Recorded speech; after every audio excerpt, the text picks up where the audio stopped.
Well, so what, I got a question. What was it like growing up with twins? Having siblings that were identical twins or Oh man, pretty you got close to? yeah. I'm 2.5 years older than them, and you got to have your head on a swivel with guys like that.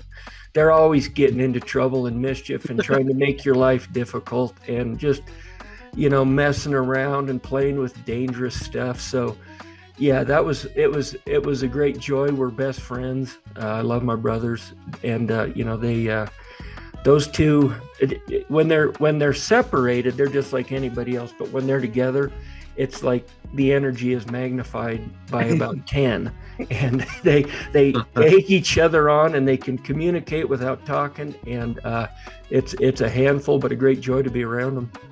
Well, and they're extreme sport guys, so that Yeah, must they're be extreme crazy. sport guys. They tried to drag me into that. I was climbing mountains with them for about the first 5 years of their career, and we went up to climb Mount Logan in Canada, and that's right on the ocean. It's 17,000 feet, so it's not one of the highest mountains in the world, but it has one of the most. It's a mountain with some of the most relief from base camp to the top, because you're looking at the top from about 1,000 feet above sea level. So you're looking at 16,000 vertical feet right in front of you. So it's a big mountain, and it's got nasty weather that brews up out of the Gulf of Alaska. And I had done a few other trips with those guys. I did Denali and Mount Rainier, and we've done a lot of the 14ers around here and whatnot. But we got up on that mountain, and we got stuck in an 8-day storm, and you couldn't leave the tent for anything. I mean, not to relieve yourself, nothing.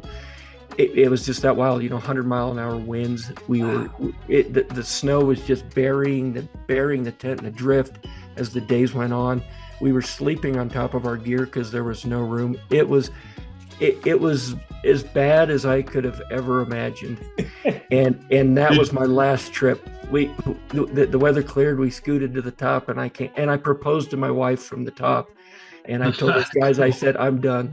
This is my last trip.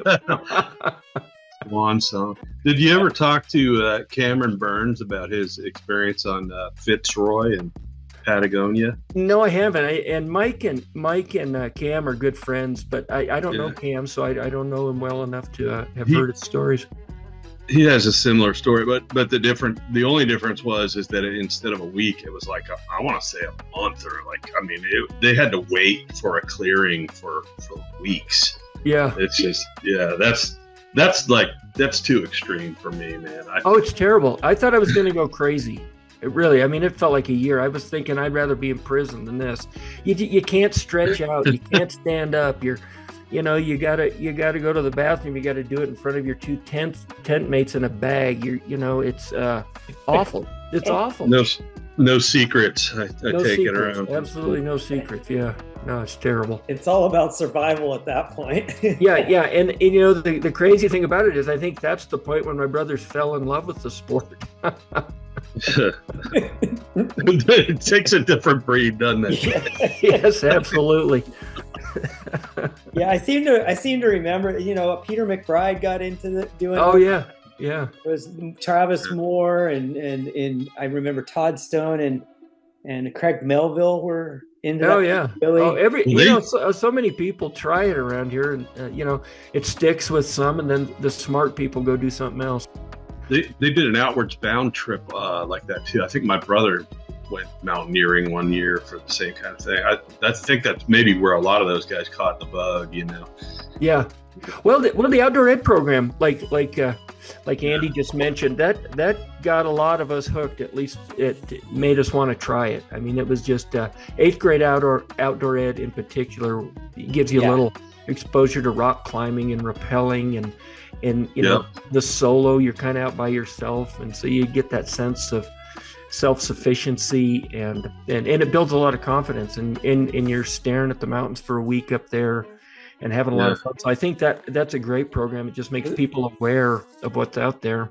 Was that the it's one of those programs that people who are not from there have disbelief when you tell them you did it.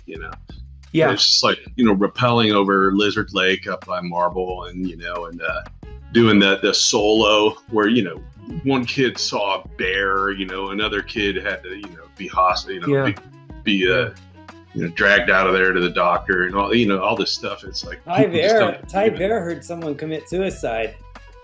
Yeah, it was on the other side of the lake on the other. Oh, geez. He had no idea. He heard some noises, freaked out, was kind of by himself, and then later on checked it out and was like, "Oh my God!" Oh gosh, wow, that's grim. I never heard that story. Yeah, we'll have to get him to talk about it. Jeez, yeah, wow. Well, it's after 9/11 in the early 2000s, there was a big move into the area. Families wanting to get out of the cities, and I remember. Up at the school district, we really had to convince those people because they heard about the outdoor ed programs and experiential ed programs, and their basic attitude was, I'm not sending my kids to school to learn how to camp. And so we had to educate those people and tell them this is way more than camping. This is the one thing that kids who grow up in Aspen and they go to school, this is the one thing they remember forever.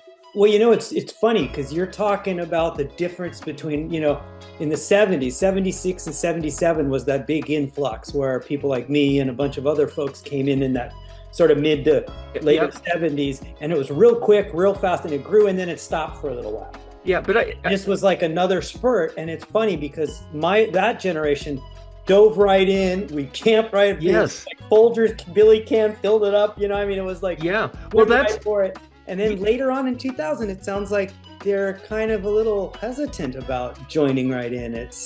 Well, yeah, because it's you're exactly right, because all the teachers who started that program came in the 70s. Yeah.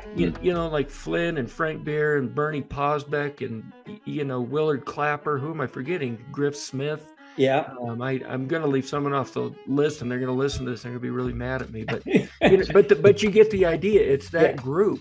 It's that group that started that program, and so you showed up at just the right time. And people came here. They were only running from society at that point. They weren't running from terrorists. They weren't running from COVID. They were just coming here because it offered them something very different and appealing that they couldn't find anywhere else. And they didn't come out here out of fear. They came here because it was just something spectacular. Yep.